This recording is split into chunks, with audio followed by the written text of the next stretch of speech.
Hello parents and dads, this is Fred Campos, Full Custody Dad on Twitter, and here's your custody tip of the day. Learn the difference between a plaintiff and a defendant. When talking with your attorney, when it gets time close to your temporary orders or maybe your final orders, you're going to hear a lot of discussion about the plaintiff and the defendant. So let me define them in layman's terms. Obviously ask your attorney, he may have better suggestions on how to understand this. The person who filed for divorce, the one who initiated and did the paperwork, will be the plaintiff. The other party will be the respondent or the defendant, okay? Why is it important to know these? Well, first off, in custody cases, the plaintiff gets to go first.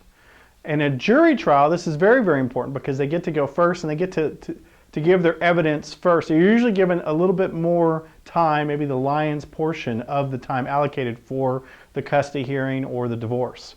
So I know this sounds crazy, but if you are headed towards a divorce, I recommend that you find an attorney.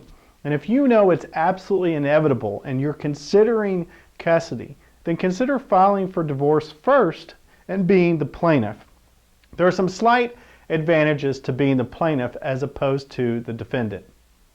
In my particular case, I filed for custody, but I did it as a single dad, so it was a paternity suit. And a lot of the times my ex was always arguing, well, you know, he doesn't care about our daughter, he doesn't care about our daughter, and the judge was like, he's the plaintiff. He's the one that filed for custody. So how can you say he doesn't care when this is his case? So there are certain advantages to that. So that's a little bit of a definition of the difference between a plaintiff and a defendant.